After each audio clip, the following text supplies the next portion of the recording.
सास अंधी थी, वो ठीक से देख नहीं सकती थी। लेकिन शादी के बाद, माँ जी खाना खा लीजिए, और हाँ मैं आपको दवाई दे रही हूँ, वो भी खा लीजिए। नहीं नहीं बेटा, तू बस खाना बना ले, मुझे अंदाजा है मैं खुद ही खा लूंगी सब कुछ। रोज सुबह निशा की सास की आदत थी। निशा बेटा, सब्जी दे दे, मैं काट देती हूँ। अरे नहीं नहीं माँ जी, आपको चाकू लग सकता है। नहीं नहीं बहू, मुझे अंदाजा है कि कैसे काटना है, काफी वक्त से कर रही हूँ ना मैं। वैसे भी डॉक्टर ने कहा है कि थोड़ा बहुत काम करना जरूरी होता है। माँ जी, डॉक्टर ने कहा है तो दे देती हूँ आपको, लेकिन मेरा मन नहीं मान रहा। अरे बहू, काम नहीं करूँगी तो कैसे चलेगा, बिल्कुल ही अपाहिज हो जाऊंगी। निशा सास को वो जो काम बोलती वो करने दे देती है। एक दिन निशा की सहेली का फोन आता है। सास सुन रही होती है कि वो किसी से बात कर रही है। क्या हो गया रमा, हमेशा परेशान से ही क्यों रहती हो? आ जाओ ना कभी मेरे घर पर। अरे नहीं रे, तुझे परेशान नहीं करना चाहती हूँ। मैं जानती हूँ तेरी सास अंधी है। अरे कैसे मैनेज करती होगी तू अकेले? मेरे घर में मेरी सास कोई काम नहीं करती। मैंने तो इनको साफ कह दिया है कि काम करेंगी तो ठीक है, नहीं तो इन्हें वृद्धाश्रम छोड़ आऊंगी। निशा की सास सहेली की बात सुनकर डर जाती है। वो बिना निशा का जवाब सुने वहां से चली जाती है। सास के जाने के बाद निशा कहती है, अरे नहीं नहीं, मेरी सास तो पूरा काम करती है। वो सब्जी काट देती है तो मैं छोंक देती हूँ, वो आटा गूंथ देती है तो मैं रोटी बना देती हूँ। अरे माँ जी तो झाड़ू भी इतना अच्छा लगाती है कि किसी को लगे ही नहीं कि किसी अंधे इंसान ने झाड़ू लगाया होगा। तू तो किस्मत वाली है। अरे मेरी सास के तो सारे अंग ठीक होने के बाद भी मगरमच्छ की तरह पसरी रहती है, सारा दिन सारी रात। अरे पता नहीं बुढ़िया को इतनी नींद आती भी कैसे है। खैर, वक्त बीतता है और एक दिन निशा मोहल्ले में पति के साथ जा रही होती है कि सास की सहेली मिल जाती है। अरे आंटी कैसी हैं आप? कहाँ जा रही हैं? तुम लोगों के घर ही जा रही हूँ बेटा, तेरी माँ ने बुलाया है, कह रही थी बहुत जरूरी काम है। वैसे तुम लोग कहाँ जा रहे हो? हम मेरे मायके जा रहे हैं। अच्छा, आप मम्मी जी के पास रहेंगी तो हम लोगों को कोई चिंता भी नहीं होगी। बेटा बहू चले जाते हैं। सहेली निशा के घर में जैसे ही घुसती है, उसकी सास कहती है, आ गई रीना, जब से अंधी हो गई हूँ तू तो आती ही नहीं घर। अरे क्या बताऊं सीमा, तेरा तो मुझे कुछ समझ में ही नहीं आया।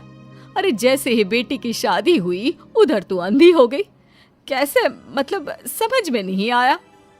सास जोर जोर से हंसती है। अरे पागल हो गई है क्या? किसी अच्छे डॉक्टर को दिखाना, ठीक हो जाएगी। मन नहीं करता क्या दुनिया देखने का? कल को पोता पोती होंगे, उन्हें कौन खिलाएगा?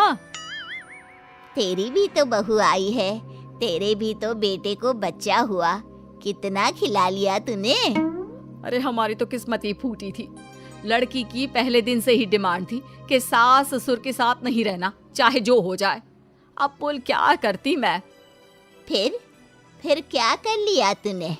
दोनों आंखें होने के बाद भी परेशान ही है ना? हाँ, पर चल कम से कम दुनिया देख तो रही हूँ ना, तेरी तरह अंधी तो नहीं हो गई। निशा की सास शांत हो जाती है। उनकी आंख से आंसू गिरने लगते हैं। अरे अरे रो मत, क्यों रो रही है?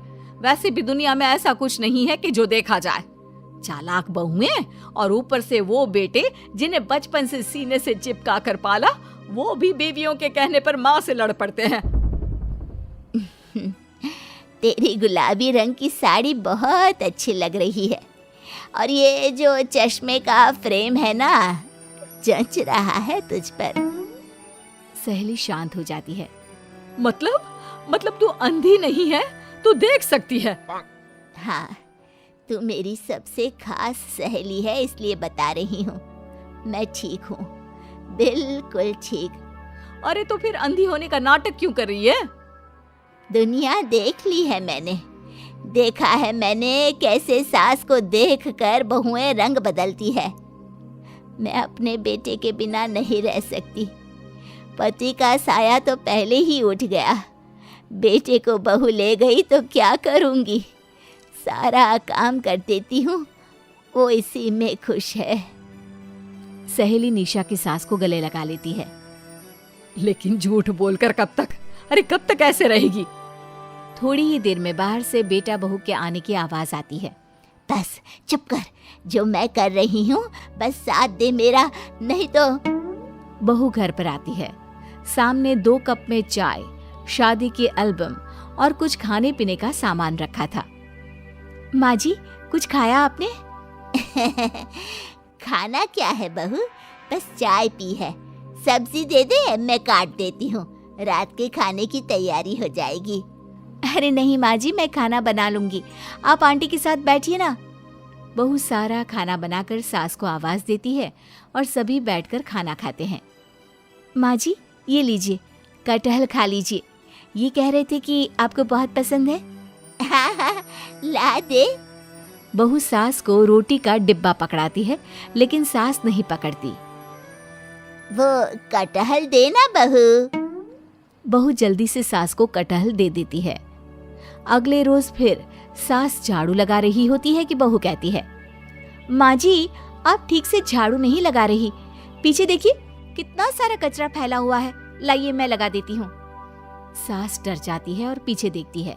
कहाँ कहाँ बहू? अरे कहीं तो नहीं है कचरा, देख। नहीं माँ जी, आप देख नहीं सकती ना, इसलिए आपको नहीं दिखा। बहू सास से झाड़ू लेकर सारे घर में झाड़ू लगा देती है। सास अब जो काम करने जाती, बहू उनसे छीन लेती। क्या बात है बहू, आजकल तुम मुझे कोई काम क्यों नहीं करने देती? माँ जी, काम ही क्या है, हम 3 लोगों के लिए खाना और 2 कमरे की घर की सफाई, ये तो मैं आसानी से कर सकती हूँ। सास को समझ में नहीं आता कि आखिर बहू ऐसा क्यों बोल रही है। वो कुछ दिनों तक सब देखती है और फिर एक दिन बहू की सहेली आती है। अरे रमा, क्या बात है, कैसे आना हुआ? बैठ, मैं चाय लाती हूँ। अरे नहीं नहीं निशा, तू सहेली से बात कर, मैं ले आती हूँ चाय। वाह, क्या बात है, तेरी सास को आंख से दिख भी नहीं रहा, लेकिन चाय बनाने को तैयार। और एक मेरी वाली है, हाथ पैर हिलाने के भी पैसे लेती है।